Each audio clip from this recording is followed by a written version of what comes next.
Hello दोस्तों, आप सभी कैसे हैं। आई होप आप सभी लोग ठीक होंगे। आज मैं जनरल हिंदी की क्वेश्चन बताऊंगा जो यूपी पुलिस में बहुत इंपॉर्टेंट है। 100 क्वेश्चन बताऊंगा और आपको बता दूं इसका भी काफ़ी बड़ा वेटेज है, इसलिए आप लोग हिंदी को नज़रअंदाज नहीं कर सकते। इसलिए आप लोग हिंदी भी लेकर चलेंगे, क्योंकि 37 या 38 क्वेश्चन आते हैं। आप सभी लोग पहला क्वेश्चन देखेंगे, हिंदी भाषा किस लिपि में लिखी जाती है। तो आपका राइट आंसर होगा देवनागरी लिपि में लिखी जाती है। हिंदी भाषा जो है देवनागरी लिपि में लिखी जाती है। आप सभी को बता दूं, वन लाइनर क्वेश्चन बताऊंगा। 100 क्वेश्चन है, आप लोग फटाफट देखेंगे क्योंकि आपके पास टाइम एक भी नहीं बचा है। और हिंदी का वेटेज काफ़ी है, जनरल हिंदी है, इसमें सारे इंपॉर्टेंट क्वेश्चन हैं। आप लोग एक नज़र देखेंगे और इस वीडियो को 2 बार रिपीट कर लेंगे, देख लेंगे, तो आपका हिंदी काफ़ी कवर हो जाएगी। इसलिए आप लोग देखेंगे क्वेश्चन। हिंदी के स्थान पर अंग्रेजी को सन 1855 ईस्वी में भारत की शिक्षा और प्रशासन की भाषा के रूप में किसने स्थापित किया। तो आप आंसर देखेंगे, लॉर्ड मैकाले ने किया था। और अगला क्वेश्चन देखेंगे, हिंदी को राजभाषा का दर्जा कब प्रदान किया गया। तो आप आंसर देखेंगे, 14 14 सितंबर 1949 को दर्जा प्राप्त हुआ था राजभाषा के रूप में। अगला क्वेश्चन देखेंगे, भाषा के क्षेत्रीय रूप में भाषा के क्षेत्रीय रूप को किस नाम से जाना जाता है। तो आप आंसर देखेंगे, तो राइट आंसर आपका बोली है। बोली को भाषा के क्षेत्रीय रूप में इसको जानते हैं, बोली को। अगला क्वेश्चन देखेंगे, भाषा लिखने के लिए प्रयुक्त चिन्हों को व्यवस्थित रूप को क्या कहते हैं। तो आप आंसर देखेंगे, राइट आंसर आपका लिपि होगा, लिपि कहते हैं। अगला क्वेश्चन देखेंगे, हिंदी का मानक रूप किस भाषा से विकसित हुआ है। हिंदी का मानक रूप किस भाषा से विकसित हुआ है। तो आप राइट आंसर देखेंगे, खड़ी बोली से विकसित हुआ है। अगला क्वेश्चन देखेंगे, राजस्थान में अनेक बोलियां बोली जाती हैं, इस वाक्य में बोलियां क्या हैं। तो आपका राइट आंसर होगा, आपका राइट आंसर स्त्रीलिंग होगा, बोलियां जो हैं स्त्रीलिंग होंगी। अगला क्वेश्चन देखेंगे, बघेली बघेली बोली किस क्षेत्र में बोली जाती है। तो आप राइट आंसर देखेंगे, जबलपुर आती है बघेली बोली, जबलपुर में बोली जाती है। अगला क्वेश्चन देखेंगे, हड़ौती बोली कहाँ बोली जाती है। तो आपका राइट आंसर राजस्थान, राजस्थान में बोली जाती है। आपका आंसर राजस्थान होगा। अगला क्वेश्चन देखेंगे, अगला जो क्वेश्चन है, राघड़ी राघड़ी बोली कहाँ बोली जाती है। तो आपका राइट आंसर हरियाणा होगा, राइट आंसर हरियाणा में बोली जाती है राघड़ी बोली। अगला क्वेश्चन देखेंगे, आधुनिक आधुनिक भारतीय आर्य भाषा का काल कब से कब तक है। तो आपका राइट आंसर होगा 1000 ईस्वी से अब तक। क्वेश्चन आप ध्यान से पढ़ेंगे, आधुनिक भारतीय आर्य भाषा का काल कब से कब तक का है। तो 1000 ईस्वी से अब तक का राइट आंसर होगा। अगला क्वेश्चन देखेंगे, भाषा की मूल इकाई क्या होती है। तो आपका राइट आंसर होगा वर्ण या ध्वनि। राइट आंसर आपका होगा वर्ण या ध्वनि, वर्ण या ध्वनि राइट आंसर होगा। अगला क्वेश्चन देखेंगे, वर्णों के कितने भेद होते हैं। वर्णों के कितने भेद होते हैं। राइट आंसर देखेंगे, 2 होते हैं। जो पहला होता है स्वर, दूसरा होता है व्यंजन। मतलब वर्णों के कितने भेद होते हैं आप टिक करेंगे, 2 होते हैं। और इस कौन कौन होते हैं तो आप बताएंगे, स्वर और व्यंजन। अगला क्वेश्चन देखेंगे, ध्वंस, ये विलोम शब्द है। ध्वंस शब्द का विलोम क्या होता है। आप राइट आंसर देखेंगे, निर्माण, ध्वंस का निर्माण होता है। अगला क्वेश्चन देखेंगे, व्यापक व्यापक का विलोम क्या होगा। तो आप व्यापक का विलोम राइट आंसर देखेंगे, संकुचित, व्यापक का विलोम संकुचित होगा। अगला क्वेश्चन देखेंगे, रिजु रिजु का विलोम क्या होगा। रिजु का विलोम बहुत इंपॉर्टेंट है, मोस्ट इंपॉर्टेंट है ये क्वेश्चन, आपको बता दूं। रिजु रिजु का विलोम कई बार यूपी पुलिस में पूछा गया है। तो आप रिजु का विलोम वक्र लगाएंगे, वक्र होगा। रिजु का विलोम शब्द वक्र राइट आंसर होगा। अगला क्वेश्चन देखेंगे, निशीथ का अर्थ क्या होगा। निशीथ का अर्थ क्या होगा। तो आप राइट आंसर होगा आधी रात, निशीथ का अर्थ होता है आधी रात। अगला क्वेश्चन देखेंगे, जो कठिनाई से मिलता है, जो कठिनाई से मिलता है उसके लिए एक शब्द क्या होगा। अनेक शब्द का एक शब्द शब्दार्थ है। क्वेश्चन जो है इसमें, जो क्वेश्चन मैं 100 क्वेश्चन लेके आया हूँ, ये सारे क्वेश्चन मिक्स क्वेश्चन हैं, ये सारे मिक्स क्वेश्चन हैं। इसलिए आप लोग इसी वीडियो के माध्यम से आप जिस तरह से एग्जाम में क्वेश्चन पूछे जा सकते हैं वो सारे क्वेश्चन इसी वीडियो में हैं। उसके दो दो तीन तीन क्वेश्चन लिए हैं, तो आप सभी पूरा वीडियो अंत तक देखेंगे, एक भी स्किप नहीं करेंगे। आप लोग देखेंगे क्वेश्चन, जो कठिनाई से जो कठिनाई से मिलता है उसके लिए एक शब्द क्या होगा। तो आपका राइट आंसर होगा दुर्लभ। जो कठिनाई से मिलता है। अगला क्वेश्चन देखेंगे, आयु में बड़े व्यक्ति को क्या कहेंगे। आयु में बड़े व्यक्ति को क्या कहेंगे। तो आप राइट आंसर देखेंगे ज्येष्ठ।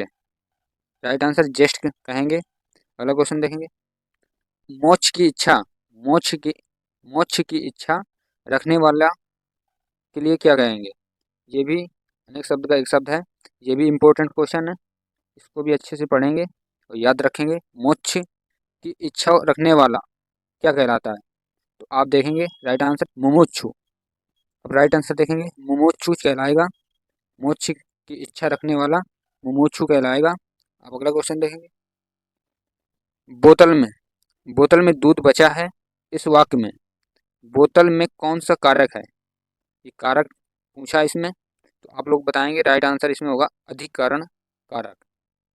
अधिकरण कारक राइट आंसर होगा। अगला जो क्वेश्चन है, कुम्हार शब्द का स्त्रीलिंग क्या होगा। तो आपका राइट आंसर होगा कुम्हारिन। आपका राइट आंसर होगा कुम्हारिन कहेंगे। कुम्हार शब्द का स्त्रीलिंग बोलेंगे सर कुम्हारिन।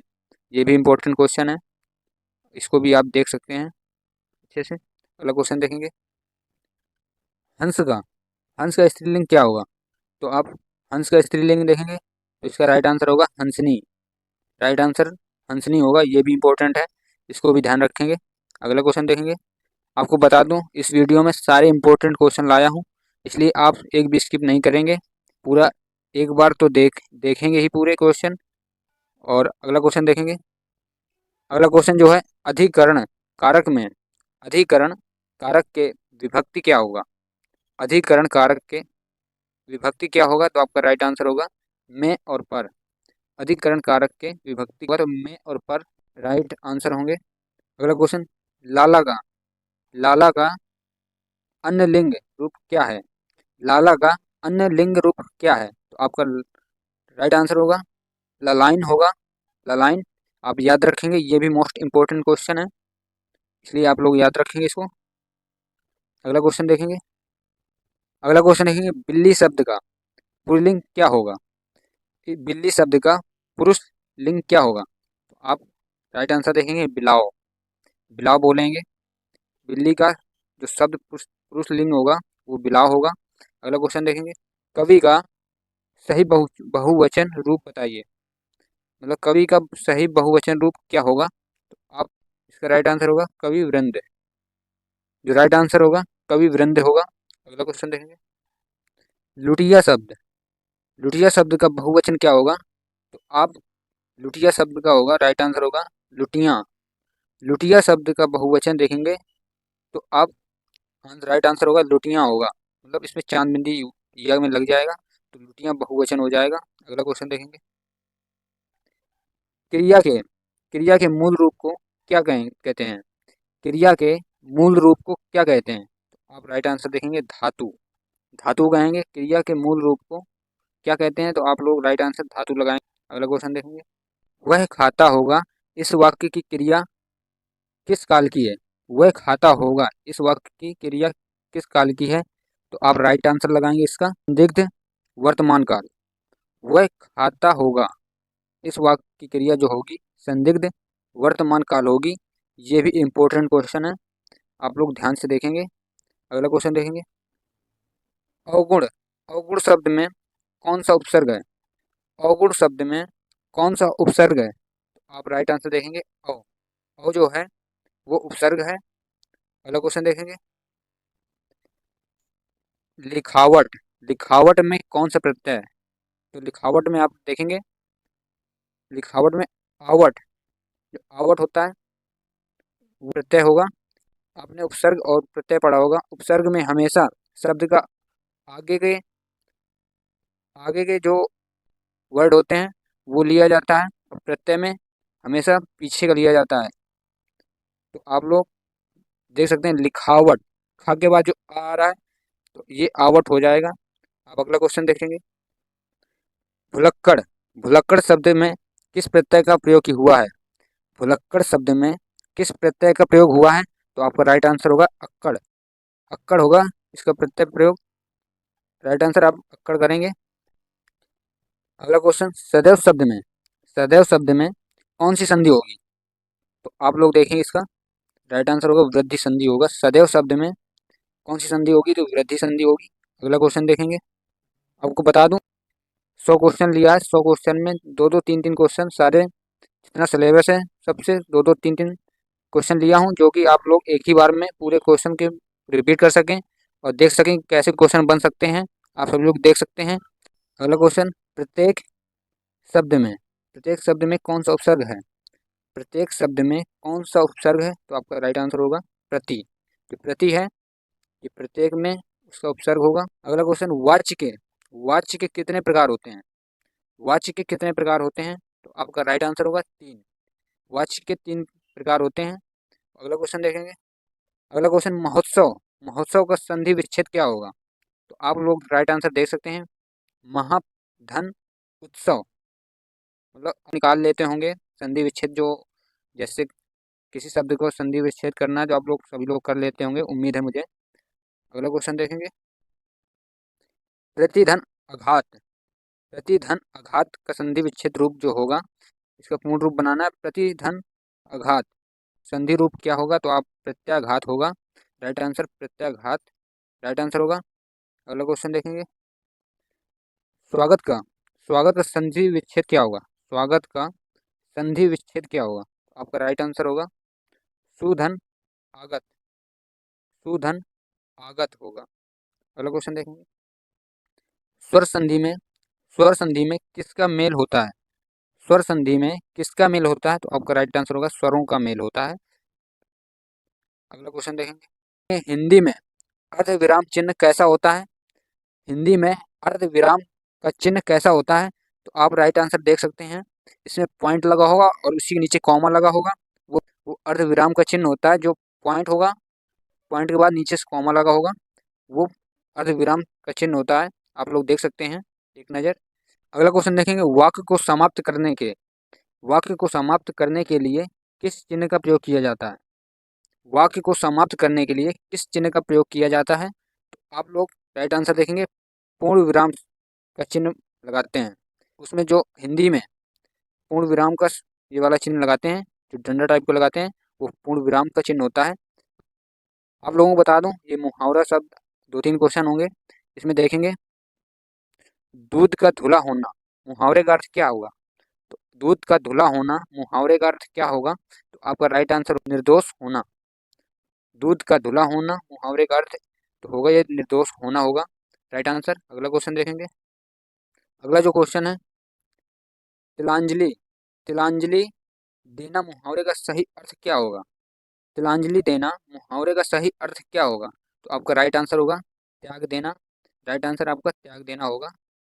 तिलांजलि देना तो मतलब त्याग देना होता है। अगला क्वेश्चन देखेंगे। वीर रस का, वीर रस का स्थायी भाव क्या है? वीर रस का स्थायी भाव क्या है? तो आपका राइट आंसर होगा उत्साह होगा। वीर रस का जो स्थायी भाव होता है उत्साह होता है। राइट आंसर आपका उत्साह होगा। अगला क्वेश्चन देखेंगे। जयद्रथ, जयद्रथ वध किसकी रचना है? जयद्रथ वध किसकी रचना है? तो आप लोग आंसर देखेंगे मैथिली शरण गुप्त जी की रचना है। ये भी राइट आंसर आपका सही है। और जयद्रथ का वध किसकी रचना है? तो मैथिली शरण गुप्त राइट आंसर लगाएंगे। अगला क्वेश्चन देखेंगे। रामचरितमानस में कितने सोपान हैं? रामचरितमानस में कितने सोपान हैं? तो आप राइट आंसर लगाएंगे 7। रामचरितमानस में कितने सोपान हैं? तो आप राइट आंसर 7 लगाएंगे। अगला क्वेश्चन देखेंगे। भारतेंदु युग की समय सीमा क्या है? भारतेंदु युग की समय सीमा क्या है? तो आपका राइट आंसर होगा 1800 1850 से 1900 तक है इसकी समय सीमा। 1850 से 1900 ये भी राइट आंसर है। ये भी इम्पोर्टेंट क्वेश्चन है, आप लोग याद रखेंगे। अगला क्वेश्चन देखेंगे। सितारे हिंद, सितारे हिंद किस लेखक का उपनाम है? सितारे हिंद किस लेखक का उपनाम था? तो आपका राइट आंसर होगा राजा शिव प्रसाद। राजा शिव प्रसाद जी की थी ये राइट आंसर, राजा शिव प्रसाद होंगे। सितारे हिंद किस लेखक का उपनाम था? राजा शिव प्रसाद जी की थी। आप लोग ये भी इम्पोर्टेंट क्वेश्चन है, आप लोग देखेंगे अच्छे से। सितारे हिंद किस लेखक का उपनाम था? तो राजा शिव प्रसाद जी हैं राइट आंसर। अगला क्वेश्चन देखेंगे। रानी केतकी की कहानी, रानी केतकी की कहानी के कहानीकार कौन है? ये भी इम्पोर्टेंट क्वेश्चन है। रानी केतकी की कहानी, रानी केतकी की कहानी के कहानीकार कौन है? तो ये होगा राइट आंसर इंसा अल्लाह खान। इंसा अल्लाह खान रानी केतकी की कहानी के ये कहानीकार थे। अगला क्वेश्चन देखेंगे। हिंदी साहित्य की प्रथम कहानी का नाम क्या है? हिंदी साहित्य की प्रथम कहानी का नाम क्या है? तो आपका राइट आंसर होगा इंदुमती। जो हिंदी साहित्य की प्रथम कहानी का नाम है वो इंदुमती होगा राइट आंसर। ये भी इम्पोर्टेंट क्वेश्चन है। अगला क्वेश्चन देखेंगे। गबन किसकी रचना है? गबन किसकी रचना है? आप राइट आंसर लगाएंगे प्रेमचंद। ये गबन जो है प्रेमचंद की रचना है, ये भी राइट आंसर है। अगला क्वेश्चन देखेंगे। ना भूतों का ना भविष्यति किसकी रचना है? तो राइट आंसर होगा नरेंद्र कोहली। नरेंद्र कोहली जी की ये रचना है। न भूतों न भविष्यति किसकी रचना है? तो ये नरेंद्र कोहली जी की है। अगला क्वेश्चन देखेंगे। भारत की खोज, भारत की खोज किसकी रचना है? भारत की खोज किसकी रचना है? तो आपका राइट आंसर होगा जवाहरलाल नेहरू जी की रचना है। भारत की खोज किसकी रचना है? तो जवाहरलाल नेहरू जी की है राइट आंसर। आपको जवाहरलाल नेहरू लगाएंगे। अगला क्वेश्चन देखेंगे। अगला जो क्वेश्चन है, हिंदी की प्रमुख पत्रिका, हिंदी की प्रमुख पत्रिका धर्मयुग के संपादक कौन थे? तो आपका राइट आंसर होगा धर्मवीर भारती थे। राइट आंसर आपका होगा धर्मवीर भारती। राइट आंसर धर्मवीर भारती होंगे। अगला जो क्वेश्चन है, वैज्ञानिक शब्द में, वैज्ञानिक शब्द में कौन सा प्रत्यय लगा है? वैज्ञानिक शब्द में कौन सा प्रत्यय लगा है? तो वैज्ञानिक में देखेंगे आप एक, जो एक शब्द है वैज्ञानिक में एक लगा हुआ है, क्योंकि आप लोग देख सकते हैं वैज्ञानिक एन जो नाम है छोटी ई की मात्रा लगी है, एक निकालेंगे। इसमें आप लोग प्रत्यय निकालना आता होगा, आप लोग निकाल सकते हैं और इसमें राइट आंसर आप एक करेंगे। अगला क्वेश्चन देखेंगे। अगला क्वेश्चन देखेंगे। मच्छिका, मच्छिका का तद्भव क्या होगा? मच्छिका का तद्भव रूप क्या होता है? तो आप राइट आंसर लगाएंगे मक्खी। मच्छिका का तद्भव रूप मक्खी लगाएंगे राइट आंसर। अगला जो क्वेश्चन है, द्विविधा का पर्यायवाची शब्द क्या है?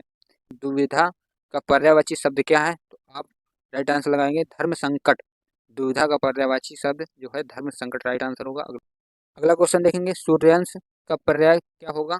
सूर्यांश का पर्याय क्या होगा? तो आप राइट आंसर देखेंगे सुकृति। सुकृति होता है सुयश, सुयश का पर्याय जो होता है सुकृति होता है। अगला जो क्वेश्चन है, देवता शब्द का, देवता शब्द का पर्यायवाची शब्द क्या है?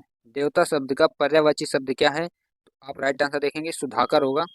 देवता शब्द का जो पर्यायवाची शब्द है सुधाकर राइट आंसर होगा। अगला क्वेश्चन देखेंगे। धुरी का मानक शब्द, धुरी का मानक शब्द रूप क्या होता है? धुरी का मानक शब्द रूप क्या होता है? राइट आंसर लगाएंगे धूल। जो धुरी का मानक रूप होता है वो धूल होता है राइट आंसर। अगला जो क्वेश्चन है, समान अर्थ वाले शब्द क्या कहलाते हैं? समान अर्थ वाले शब्द क्या कहलाते हैं? जो आपका राइट आंसर होगा पर्यायवाची कहलाते हैं। समान अर्थ वाले शब्द जो कहलाते हैं वो पर्यायवाची कहलाते हैं। अगला क्वेश्चन देखेंगे। चतुष्पदी, चतुष्पदी का तद्भव क्या होता है? चतुष्पदी का तद्भव रूप क्या होता है? जो आप लोग राइट आंसर लगाएंगे चौपाई। चतुष्पदी, चतुष्पदी का तद्भव जो शब्द होगा चौपाई होगा राइट आंसर। अगला जो क्वेश्चन है, धा वर्ण का उच्चारण स्थान क्या है? धा वर्ण का उच्चारण स्थान क्या है? तो आपका राइट आंसर होगा मूर्धन्य। मूर्धन्य होगा धा, धा वर्ण का उच्चारण स्थान जो होता है मूर्धन्य होता है। ये भी इम्पोर्टेंट क्वेश्चन है। हिंदी में, हिंदी वर्णमाला में, हिंदी वर्णमाला में स्वरों की संख्या कितनी होती है? हिंदी वर्णमाला में स्वरों की संख्या कितनी होती है? तो ये राइट आंसर आपका होगा 11। हिंदी वर्णमाला में जो स्वरों की संख्या होती है वो 11 होती है। आप लोग याद रखेंगे। ये भी इम्पोर्टेंट क्वेश्चन है। अगला क्वेश्चन देखेंगे, महोषध। महोषध शब्द का संधि विच्छेद क्या होता है? महोषध शब्द का संधि विच्छेद क्या होगा? तो आप राइट आंसर देखेंगे, राइट आंसर देख सकते हैं महाधन औषध। महाधन औषध राइट आंसर होगा। अगला जो क्वेश्चन है, मिलाप शब्द। मिलाप शब्द में, मिलाप शब्द में कौन सा प्रत्यय है? मिलाप शब्द में कौन सा प्रत्यय है? तो आपका राइट आंसर होगा आप। जो आप है, ये मिलाप शब्द में ये प्रत्यय है। राइट आंसर आप होगा, आप होगा। मिलाप में आप निकलेगा प्रत्यय, इसलिए राइट आंसर आप होगा। अगला क्वेश्चन देखेंगे, और आपको बता दूं, जैसे मिलप होता, जैसे मिलप होता तो आपका ये प्रत्यय निकालेंगे तो इसमें क्या निकलेगा? छोटा आ निकलेगा, क्योंकि इसमें बड़ा ला नहीं है। तो अब आप लोग, अब ये प्रत्यय निकल आएगा। मिलप, मिलप का हो जाएगा अप, ये प्रत्यय हो जाएगा। ऐसे निकालते हैं प्रत्यय। अगला क्वेश्चन जो है, देशभक्ति। देशभक्ति में, देशभक्ति में कौन सा समास है? देशभक्ति में कौन सा समास है? ये राइट आंसर इसका होगा तत्पुरुष समास होगा। देशभक्ति में कौन सा समास है? तो तत्पुरुष समास होगा। ये राइट आंसर आपका तत्पुरुष समास होगा। ये भी मोस्ट इम्पोर्टेंट क्वेश्चन है।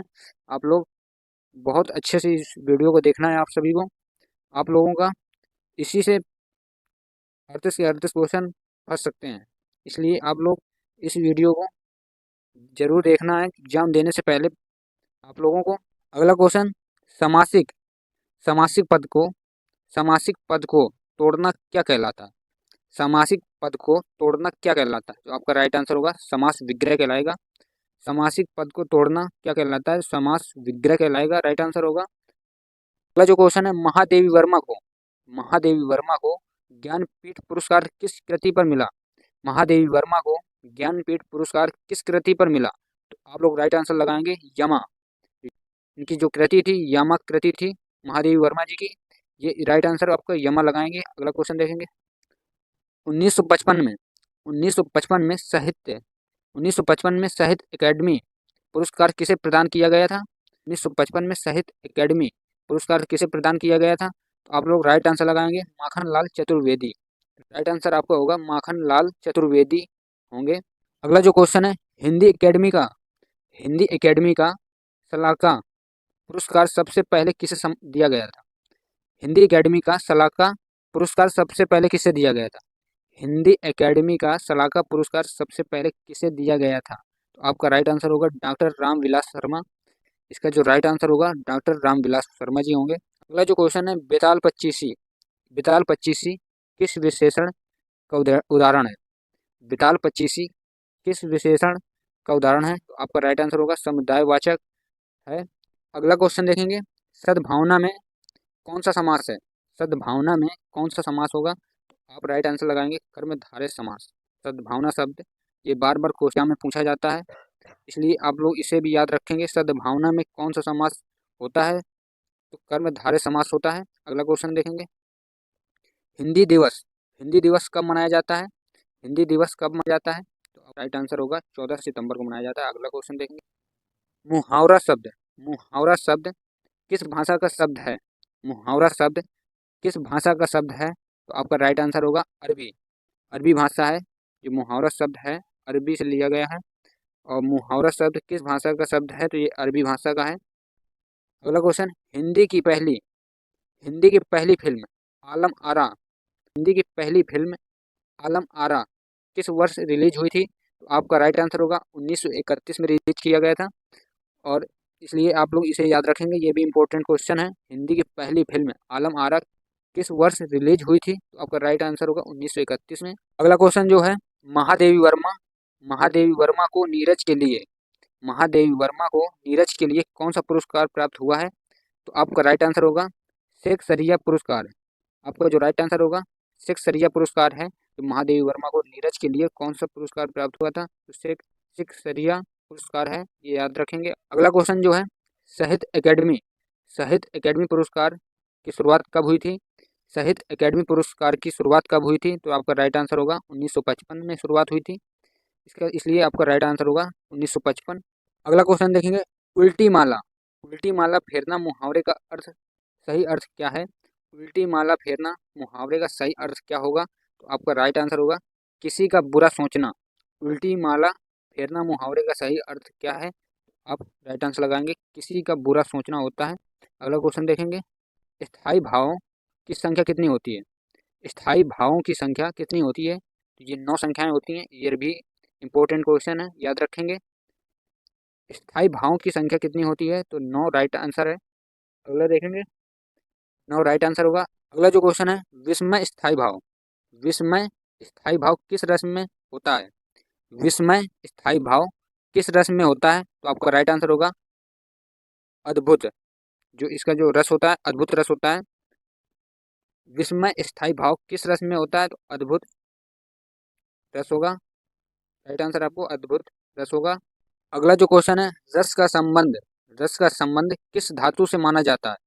रस का संबंध किस धातु से माना जाता है? तो आपका राइट आंसर होगा स्र। स्र, जो स्र होगा आपका राइट आंसर होगा। रस संबंध जो किस धातु से माना जाता है, स्र होगा।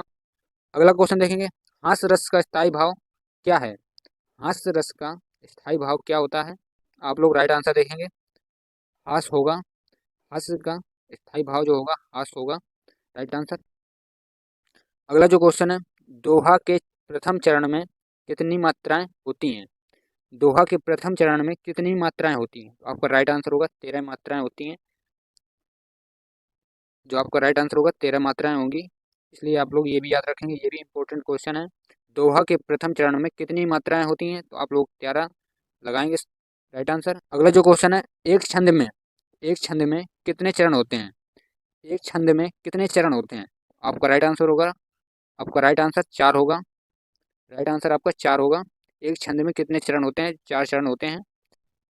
अगला क्वेश्चन जो है, जो सममात्रिक छंद है, जो सममात्रिक छंद है और जिसकी प्रत्येक प्रत्येक चरण में 16 मात्राएं होती हैं, उसे क्या कहते हैं?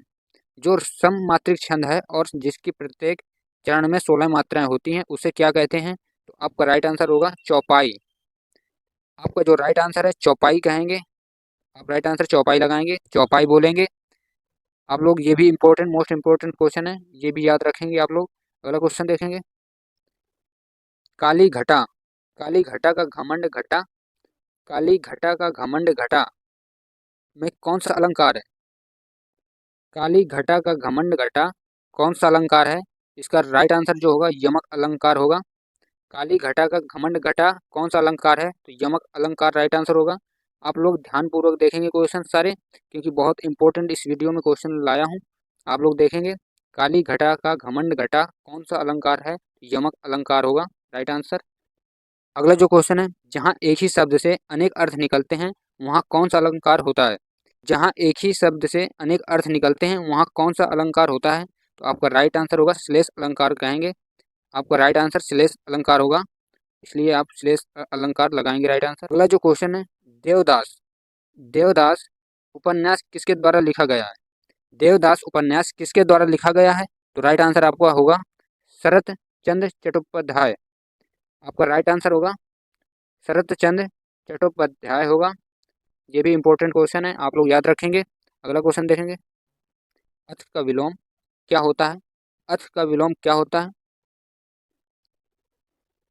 अथ का विलोम क्या होता है? जो आपका राइट आंसर है इति होगा। आप लोग इति लगाएंगे, राइट आंसर। अथ का विलोम जो होगा इति होगा। अगला जो क्वेश्चन है, शीत, शीत का विलोम क्या होता है? शीत का विलोम शब्द क्या होता है? तो राइट आंसर होगा उष्ण। उष्ण होता है, शीत का विलोम शब्द उष्ण होगा। अगला क्वेश्चन देखेंगे, किंचित शब्द का तद्भव रूप क्या होगा? किंचित शब्द का तद्भव रूप क्या होगा? आपका राइट आंसर होगा कुछ। जो किंचित शब्द का तद्भव रूप होगा वो कुछ होगा, राइट आंसर। अगला क्वेश्चन देखेंगे, ज्येष्ठ, ज्येष्ठ का तद्भव शब्द क्या होता है? ज्येष्ठ का तद्भव शब्द क्या होता है? आप लोग राइट आंसर देखेंगे बड़ा। तो ज्येष्ठ का तद्भव शब्द क्या होता है? तो बड़ा, राइट आंसर होगा। अगला जो क्वेश्चन है, जालक, जालक का तद्भव क्या होता है? जालक का तद्भव क्या होता है? राइट आंसर आपका होगा झरोखा होगा। जालक का तद्भव जो अर्थ होगा झरोखा होगा, राइट आंसर। आपका राइट आंसर झरोखा होगा। अगला क्वेश्चन देखेंगे, जिन वर्णों का, जिन वर्णों का उच्चारण स्वतंत्र होता है, जिन वर्णों का उच्चारण स्वतंत्र होता है, उन्हें क्या कहते हैं? जिन वर्णों का उच्चारण स्वतंत्र होता है उन्हें क्या कहते हैं? तो आपका राइट आंसर होगा स्वर। जो स्वर होते हैं इनका उच्चारण स्वतंत्र होता है, इसलिए आप स्वर राइट आंसर लगाएंगे। राइट आंसर आपका स्वर होगा। अगला अगला जो क्वेश्चन है, वर्णों के वर्णों के समुदाय को क्या कहते हैं? वर्णों के समुदाय को क्या कहते हैं? तो आपका राइट आंसर होगा वर्णमाला। वर्णों का जो समुदाय कहेंगे तो वर्णमाला को कहेंगे। अगला जो क्वेश्चन है, कहाँ राजा भोज कहाँ गंगू तेली, इस लोकोक्ति का अर्थ क्या है? कहाँ राजा भोज कहाँ गंगू तेली, इस लोकोक्ति का सही अर्थ क्या है? आपका राइट आंसर होगा विशिष्ट और समान व्यक्ति की तुलना। इस लोकोक्ति का सही अर्थ जो होगा, इसमें आपका राइट आंसर होगा विशिष्ट और समान व्यक्ति की तुलना करना। अगला जो क्वेश्चन है, गीदड़ भभकी मुहावरे का सही अर्थ क्या है? गीदड़ भभकी मुहावरे का सही अर्थ क्या है? तो आपका राइट आंसर होगा कोरी धमकी। मतलब गीदड़ भभकी का मुहावरे का सही अर्थ जो होगा कोरी धमकी होगा। राइट आंसर, आप लोग राइट आंसर लगाएंगे कोरी धमकी। अगला क्वेश्चन है, सब्ज बाग दिखाना मुहावरे का सही अर्थ क्या है? सब्ज बाग दिखाना मुहावरे का सही अर्थ क्या है? तो राइट आंसर होगा लालच देकर उल्लू बनाना। आपका राइट आंसर होगा लालच देकर उल्लू बनाना, सब्ज बाग दिखाना होता है। आप लोगों को वीडियो पसंद आई हो तो लाइक करके वीडियो को शेयर करिएगा, और ऐसी वीडियो पाने के लिए चैनल को सब्सक्राइब करके बेल आइकन दबा लीजिए। और आप लास्ट तक बने रहने के लिए thank you for watching time. जय हिंद दोस्तों।